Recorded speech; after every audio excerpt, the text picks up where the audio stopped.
Hello and welcome to age 737. We're recording here out in the sticks. We have a bit of a turn to minus today here. Could be something 1 minus, 2 minus. The snow is gone, but it's still a lovely day because the sun is shining. And I will today talk about something called spatiality or spatiality, and that's a specific sentiment, a sense I call spatial sense. I mentioned earlier on that even blind people are completely dependent on this spatial sense, and as we mentioned from Barbara Tversky, spatiality is the most important when it comes to the simple things, but it's even more important when it comes to abstract things. We cannot do abstraction in a good way if we don't have spatiality. So there is a very close connection to what is space around us, what is the defining things, what do we have around us, virtually, exactly. What is the shape of this furniture? What is its surface? This is part of space.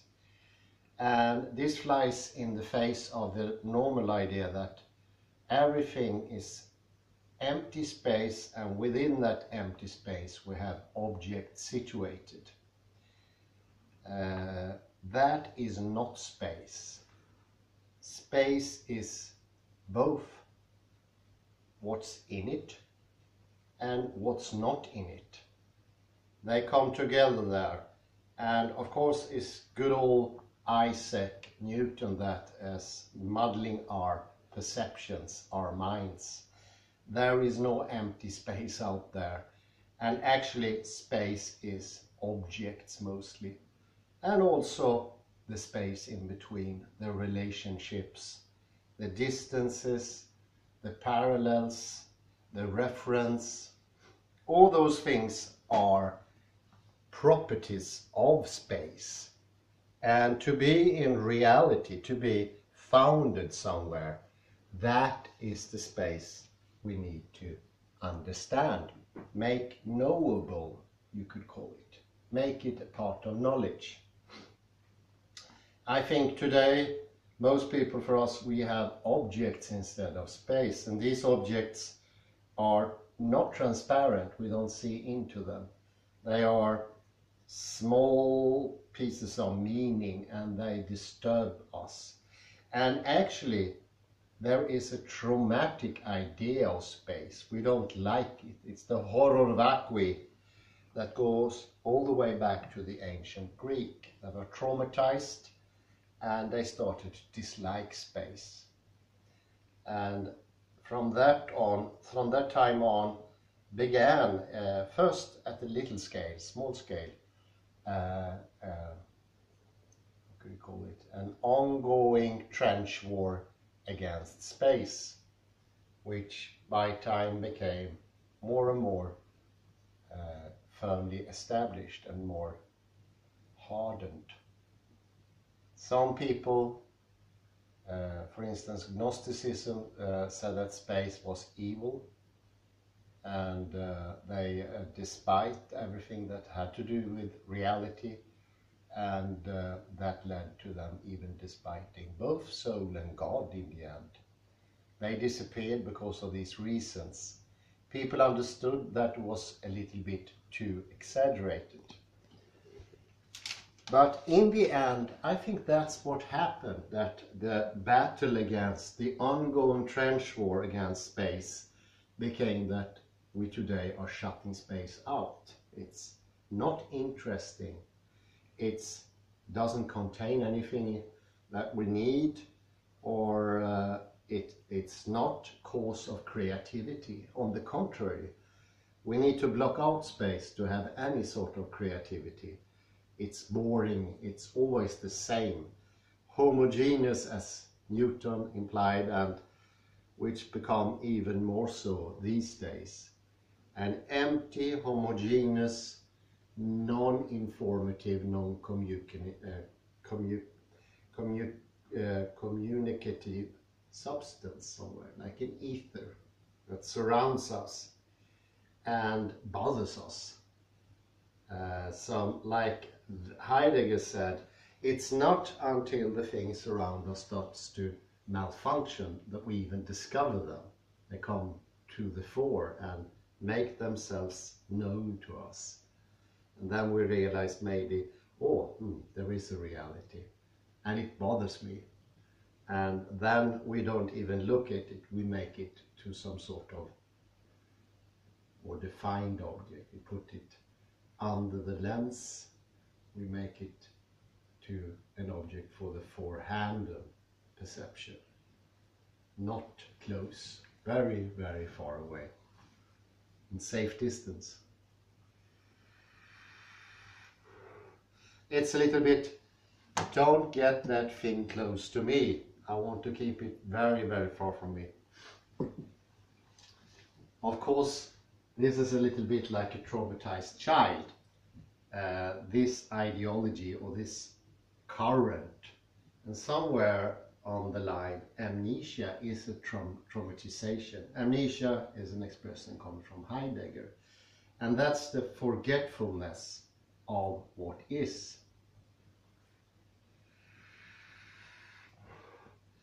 We tried to forget it and we almost managed, but it lingers on somehow. It's round the corner. It's somewhere out there. And I come to think about this famous movies from the mid-80s, must have been early 80s, Alien. And actually it uses to a great extent our fear of empty space. The tools the filmmakers, the scenographer and the scripter are doing is very good. It's incredible. They manage to give a sense of absolute horrendous space, especially in the beginning of the movie. Even the letters disappear at the distance. You can't even see them.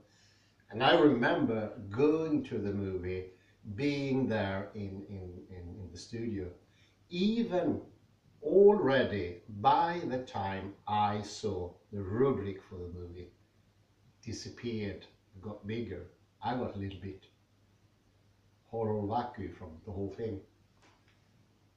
And it got worse. Then was this Ridley Scott eerie music coming in. And the music was almost empty as well.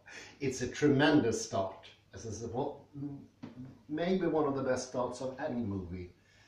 And it uses the horror vacui. I saw it many years later. I saw it in India, and there were no reaction. The beginning of the movie didn't affect them at all, even though it was dark and rugged outside. There was a storm going on. So I thought it would have been perfect setting for them to get into the atmosphere. No, it didn't have any effect on them. The rest of the movie did. But that's more obvious because it's frightful. Jonesy, that's the name of the cat. Oddly enough, and this is also interesting, the thing in the movie that gave the most shocks to everyone, that was a regular cat, this size. And the cat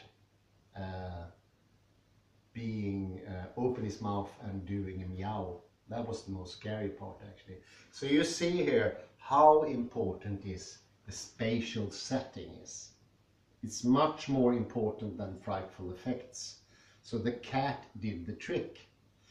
And that is very hard to imitate. They tried 2 times more. That was still very good, of course. But the first one is unbeatable. And the eeriness, you got the sense everybody was sleeping. They've been sleeping for months, even years, I don't know. And it was dusty. And you got the sense this ship is so far from anything, it's lost somewhere. Not even the signals from any inhabited part of the world could come to them. It was a fantastic setting. But it's using the horror vacui that we Westerners are suffering from, because nothing could be nastier than this space. So we have a scale. We don't like objects, but we definitely don't like space. So we have a pick. We prefer objects to space. But space is always something bad, especially if it's empty.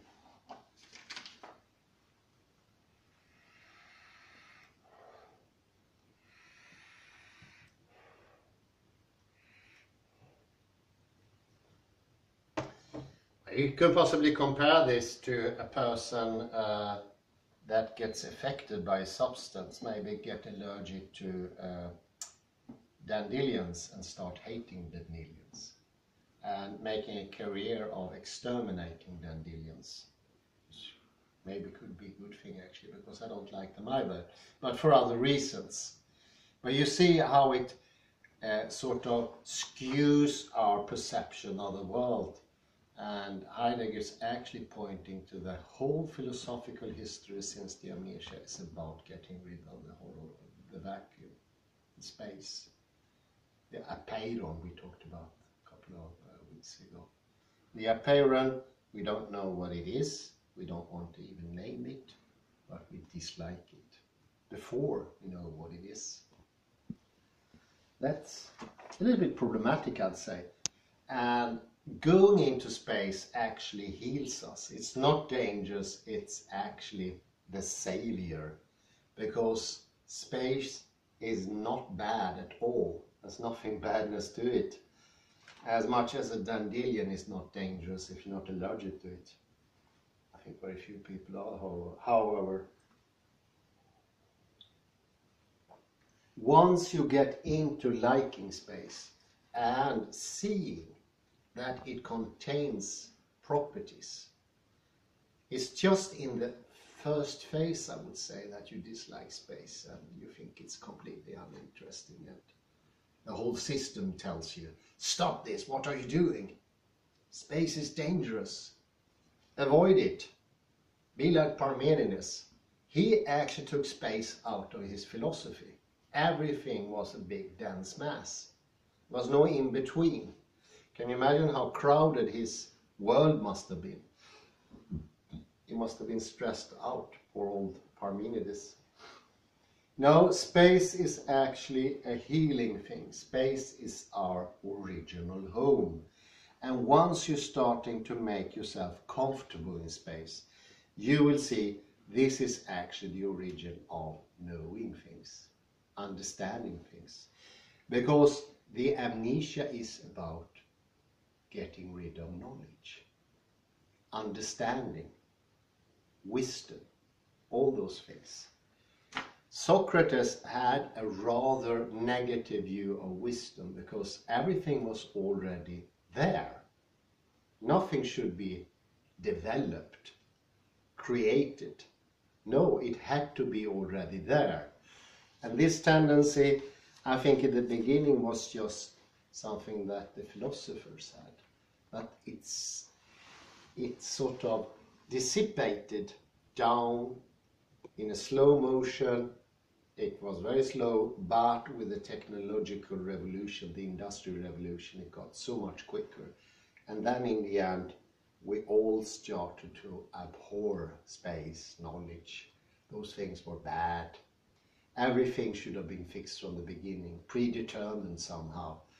And learning something is just to understand what you already know somehow. Nothing is new under the sun. I think that could have been the reasons I didn't like this idea that development was necessary. We had a discussion a couple of weeks ago, and I reacted a bit to the idea that development is somehow necessary and it goes by itself. I wonder if it does actually. I think we invent reality, we invent everything, and it doesn't have to happen. It's our knowledge capacity, our human incredible capacity of creating new things, understanding new things, So I'd say space is actually the base for creativity as well, and safety. There's nothing to be feared of the apparel. That was the view of Rosen, and it is, I think, rather accurate.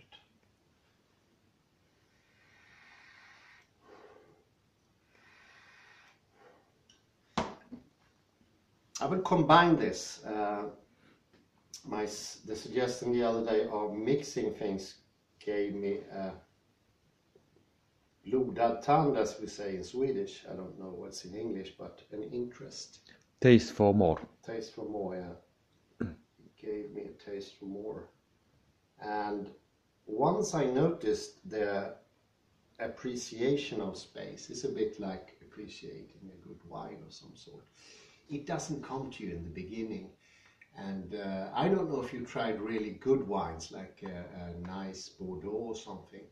You don't like it in the beginning. It's just, it's very hard to explain. It doesn't go well with the taste buds. But once you start to understand it, it starts to roll out a fantastic concert of tastes and smells and feels to the mouth. It's just marvelous. Even such a thing, how it acts in the glass, is something very interesting. And this is the same with space. See space as a fantastic wine. Very, very expensive. I said that had to be the most expensive wine ever. Gazillions of dollars it would cost. But once you start to appreciate it, you will have enormous amount of properties, smells, characteristics, differences, interesting things, and you will partake with space in a creative process that's most interesting. It's so far from Socrates you can come, because reading the dialogues, for instance, and the Maiotic, you get so bored. What a horrendous worldview. But it was Socrates' scare of emptiness that forced him to say that all knowledge was already produced, already out there. He didn't go there voluntarily. His tendency to be scared forced him into that corner. No sensible person would ever say such a thing. He was forced. He had to go into that corner. And off we went, further and further from reality. And on that way we met up with Descartes, who abhorred his own body. He wasn't even present. And then we came to people like John Searle, who says that we are a brain in a vat, and then we come to Daniel Dennett, who doesn't even exist. You see how this tendency forces us to make suggestions and ideas that we don't even like ourselves. It's a very hard time to think that Daniel Dennett actually liked to go around to say to people, I don't exist. I seriously doubt it. I seriously doubt it. He didn't look like he appreciated when he said it. He said it like, hello chaps, I had terminal cancer, I had to tell you. You should have seen his face. It was not a happy face. So he himself is not happy with the solution. Well, if you're forced to it, yeah, you have to admit certain stuff. But this stuff, I'd say, even if it's a very long tradition, yes, it's long. But as De Bono say, we need some time, not always, sometimes we need to put tradition into question. And most of the time we don't have to, we shouldn't, because it contains knowledge. But this specific tradition is something we need to investigate, because it has in it mysterious things. Questions not to be asked, for instance, that's one property of this fear, or what it is, unlawful questions. Paradoxes erupting all the time, ignored mostly. And quantum physics is almost like you get the feel when you read the history of science. It wasn't enough with 1927, 26, 27, 28. It wasn't enough with John Bell. It wasn't enough with further research in CERN. it wasn't nothing good, because they can help you this, but you can ignore it. You can always ignore if you want to. So having an interest for space is very, very important. Show people that it is quite interesting, actually, because not even the best wines could be forced on you. So one need to be careful with the fear as well. Fear is real, and that can erupt in more aversion.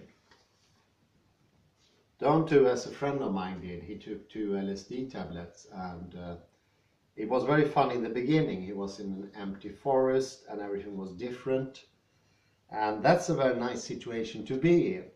But somewhere on the line the differences went over to our ingrained Western habits, seeing things at a distance. And since you have it in your habitual sense, it's bound to come up even if you take a drug like he did. And what happened? Everything turned into the same, slowly. And in the beginning he felt nothing special, but everything became more and more same. In the end, everything was a homogeneous sameness. And he got scared. It took him 2 years to get over. He said it was like a TV that you turn off, these old TVs, and the whole screen went to one point, as they did, and then disappeared into sameness. So be careful with trying things when you are a Westerner. I think I would especially warn Westerners from using drugs, like maybe they do some other cultures. Don't do that. Don't do that if you don't want to end up in the Barmy house. I need to tell you, Barmy house is the loony bin. Don't go that. Don't go in that direction.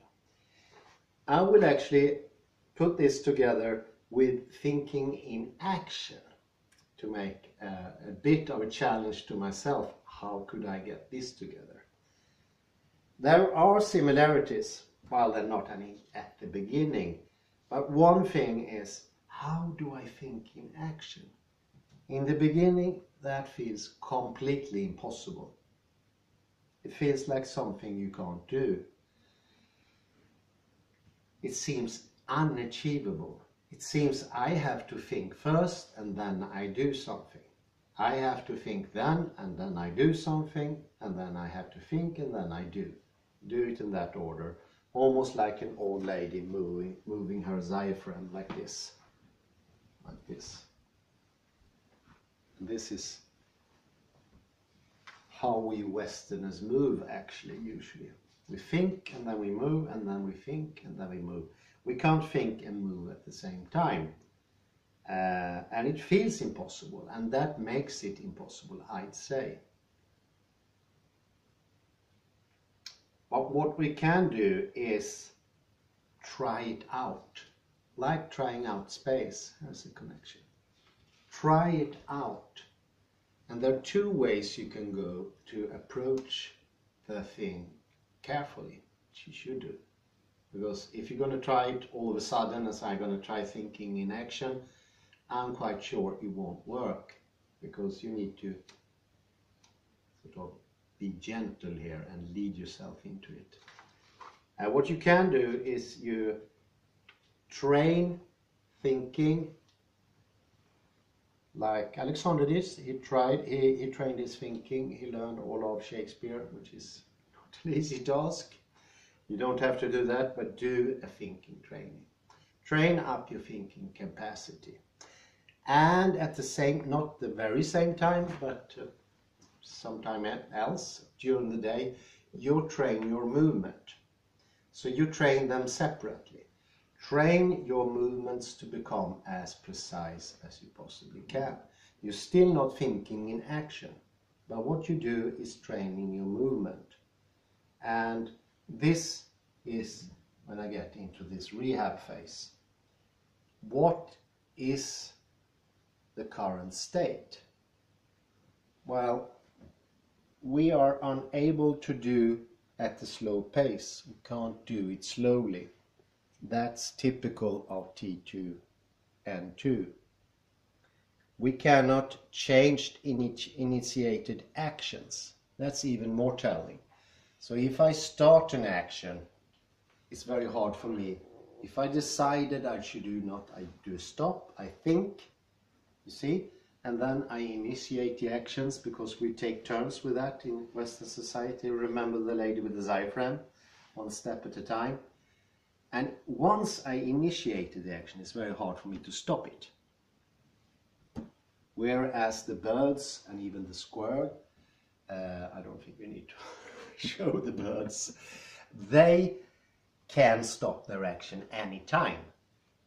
But I cannot, and that's very typical. I have a ready-made pattern I play out. That's why I stop before I do something, and I think it out, and then I do it. And then Kalle said, no, they're poisonous, don't touch them. See, I can barely stop myself. I already have a thing in my mouth almost. Whereas the bird stops directly. It needs to. Because it could be a predator, it could be an eagle, a hawk, a buzzard, you name it. They could all be out there. So that immediate reaction is not with us. And I think that's something you can notice with yourself. And that is actually actions some have become clustered. Clustered is they have sort of been put together. So I associate the act with many different things, and I can't take them apart. So there's like 3 parts in one go. And those things can actually be quite complicated. Initially, I'm bound soon here to go home again. But that whole action could be seen as a long stream. I've done it before. Once initiated, I stop thinking somewhere, stop being present. I'm not like the bird anymore. Once I went into my rut, as it's called in English, I like that word, I cannot change the rut. It's already started. I started to move before even. And it's another thing. This is even more interesting. This is you preempt doing, or one preempt doing. Before I'm supposed to do something, I brace myself. You can notice that this is an encouragement to notice that these different things during the day. But one thing you can notice if you pick up a bag, and I just did this black bag, and you brace yourself. You have a preemptive idea of the heaviness of the bag, and you put a lot of force, you go down and you notice it just goes up like this. It was almost empty, but I have a preconceived idea. And well, the birds don't have bags, but the birds would have felt the bag first and then done it. And that is thinking in action. You see, this is a special skill that means that you can actually change your action. Once you start perceiving that the bag is very light, you don't put that same effort. And that is why. Let me give you an example of terror. A friend of mine, Gabriel, he told me that he actually braced himself incredibly much to lift one of these moving box, you know, these gray or light brown ones you move from a house to another house and you fill them with something. And it actually said books, and that's bound to be very heavy. So he braced himself to pick it up. But it was one of those boxes that wasn't filled yet. And he actually got himself a hernia. And he still has it to this day. But the sheer effort that box need to be heavy to counterforce the force he already put on his back, and then he snapped it. He didn't feel anything at the instant, which is typical for a hernia. But the day after, he could hardly move out of his bed. And that goes to show what can happen if you, it's a little bit, you're not very sensitive to the environment. My fingers, I shut my eyes, I can't really feel this. It's like, well, it's just a banana, I'd say, or something like that. It's the sensitive. This is what Alexander had a very complicated phrase and very old one, debauch sensory perception. Debauch means like, it's like, it has a bad sense to it. försoffad in Swedish maybe. But you see, thinking in action, would it make it possible to me to initiate an action, somebody cries, those are poisonous, and then I stop. And I could even pretend, no, I was actually going here to look at the plant, I'm not that stupid. So you see, it gives more opportunities. Instead of having predetermined ruts, which I maybe in some sense could pick between, I can still decide. I'm not that lost in the world. I can still decide whether I want to pick up melons or I want to do something else. But it gives me very, very small options. There's no so much. And those options we know actually, as older you get, you less options you have. The whole ready-made systems for definite actions are very, very limited in the end. And of course, goes without saying, in that case they won't fit the situation. It will not fit the situation, be too much force, it be too hard. I remember many times I'll touch something and I break it, or it's not uncommon if you go to the fruit department in a store that some people been there and actually broke some fruits.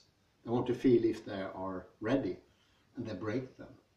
That's too much force. You never need to push so hard on the fruit that you break it. And I often mention this with these whiteboard pens. I'm amazed to this day. I don't know how. The tip is even very hard. But you so often at university you see people, they broke the tip. I don't know how they do that. Of course they exert a force that would be like 2-3 kilos. I don't know, the press. Is that possible? And if you do that pressure with that little thing, the pressure you're going to do just walking around will be enough to make damage to your body, because you're bound to put too much extensive force. And with the force, we know, and we've mentioned that many times, we've spoken about ventral and dorsal surfaces of the body. You have the flaccidity, the over-relaxing part. So you have a part that's very tense and you have an over-relaxed, and you want to go into this stupor and relax, you think it is, but it's actually very, very tense.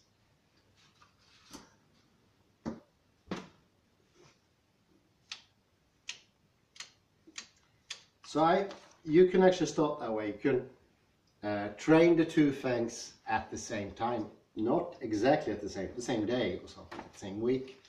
And then what you do, you put them together. I sharpen my thinking procedure in my head, I think more sharply. You will notice that. You will notice that your thoughts are not as blurred as they used to be. Thoughts in N2 are usually very blurred. That could actually be shown on an electroencephalogram. You can see those are not harmonious, chaotic systems. They are they're much too regular. They don't have any force to them. What happens in your brain when you train your thinking procedure is you get this chaotic sharp line. It's something very strong, like a beating of the heart, healthy heart. Then you put one together with the other one. You put the things together. And you will feel, I can't do it exactly at the same time. It's okay. You don't have to do them exactly, but try to put them closer and closer to each other. And in the end, you will have an overlap of thinking and acting. And that can happen slowly over time. You will have a little overlap, and I can already feel it at some instance. I have an overlap of thinking. My thinking continues even if I do the acting. Because it used to be that case, I start the action, I think, and once I started the action, my head becomes blank inside. Nothing happens. And helpful in that instance, this is very important, take in the environment, especially what you have behind you. So this is where the spatial sense come in. This is the connection. The connection is you still see the cupboard behind me. So when I do it, I have the cupboard behind me. It's big, it's light brown, it has 4 openings, On each openings is 2 doors. The handle is a bit square. It's probably coming from IKEA. All those things should be there. And then I make myself aware of the whole stuff. That's speciality. And that sense will in the end become stronger than your visual sense. Remember the blind people. Their visual sense is not existing, but their spatial sense is strong. It's even so strong they don't misuse themselves. They don't need this rehab phase to any great extent, I have to add. But they usually move about in a very harmonious way. And they don't have this idea of that speciality is connected to vision. So it's almost like the antique day, or you could see that even medieval, Middle Age pictures. Something is coming from the eyes, and that's the proper way. That's speciality, because I do something active. This is passive, but with the cupboard, it's active.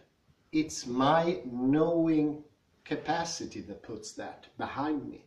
And then I can put the wall behind me. And then I can put the next room. It's a toilet there. I can see the toilet. It's no longer my eyes that are in action. It's my speciality. And then I can move to the next room maybe. And I can move to the outside. You see, I'm opening up. And in this process, it's easier to combine thinking and movement, because you don't shut yourself off like this. Because you will notice when you train, you have this movement that the world sort of disappears when you want to do something, especially specific things like putting a thread through a needle. The whole world around you disappears.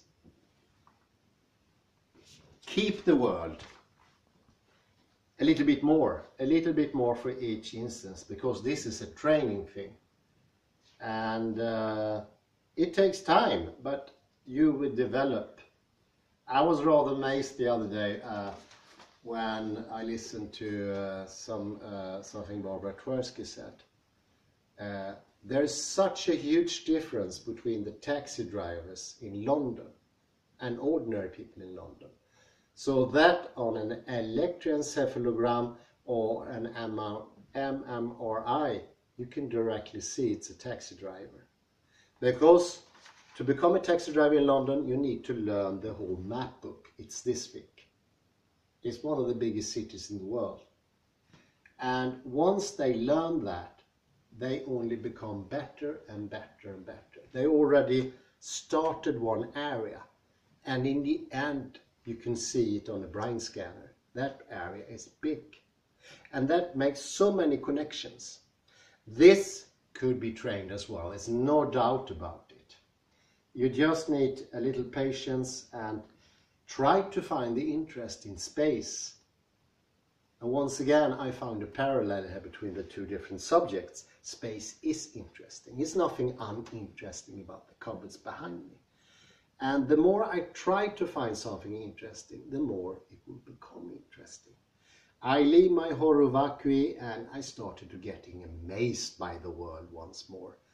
And that's opening up to speciality. Of course, that could result in that I also have a visual that's interesting. But the important thing here is the speciality.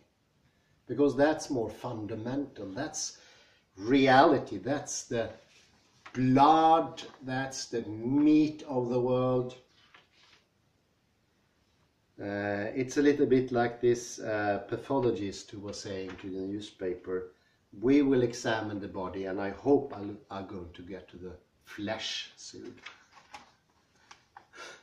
It was one of those misnomer in the newspaper called a paper duck in Swedish. I really love those. But train the things separately and do your movements precise, and you will notice, because you are in T2 and N2, it's very hard to do the movement in a smooth way. You go down. Can you do it in a similar way to get this nice movement? This could be movement training. Pick up things and you put them down carefully, and when you leave an object, you don't drop it like this, you leave it like this and carefully leave it. This helps to get an understanding in the body for the beginning of the movement and the end of the movement. Because the end of the movement and the beginning send important signals to the system.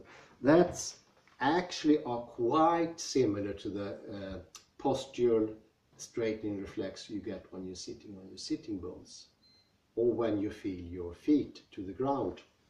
That helps to get the whole body out of itself, coming up, but also coming into reality in a way that makes the whole of reality more vivid, more come alive. And you notice I'm relaxed. I feel here how I am relaxing. I'm getting more balanced. I'm getting more up on my feet, and I stand taller, and possibly there will be a change in the tonality of the body, because this is bound to change. This is in the rehab process. Because you are misconceiving your own input. You are so used to this misuse that you actually prefer it, because that's the habitual way of being. And once you're starting to feel more and more, it's not that comfortable, the old way of being. One thing, I don't notice reality. Second, my thinking capacity goes down. And third is, it's not very balanced. And you learn, like the good wine I mentioned earlier in the beginning, to appreciate balance. You see, you are working better then. Your whole system is functioning better when you are in balance. And that means all aspects. There's no exception there. All aspects. Everything gets better when you're in balance. Everything, on the other hand, gets worse when you're not in balance. And you will notice this, and then you will strive for that. And of course, in the beginning it's harder, because we are also used to distancing as well. We don't see it as our own body. I spoke earlier about the transcendental I. It's the first movement to distancing. The body is no longer your body. You don't perceive it directly. It's coming indirectly, and you have made the body into an object. In the same way, these opaque, non-transparent objects you can't see into, and your body is the same, and you can only have an indirect feeling of, oh, that feels painful, and that feels cold, that feels warm, or something like that. But it's not living. It's not in the flesh anymore. It's not reality. And you lose the sense of the abstract.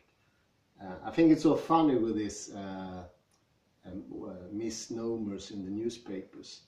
When you try them out on most people, they don't even react to them, because they're so preemptive in the mind. So they think the meaning is correct. They don't hear.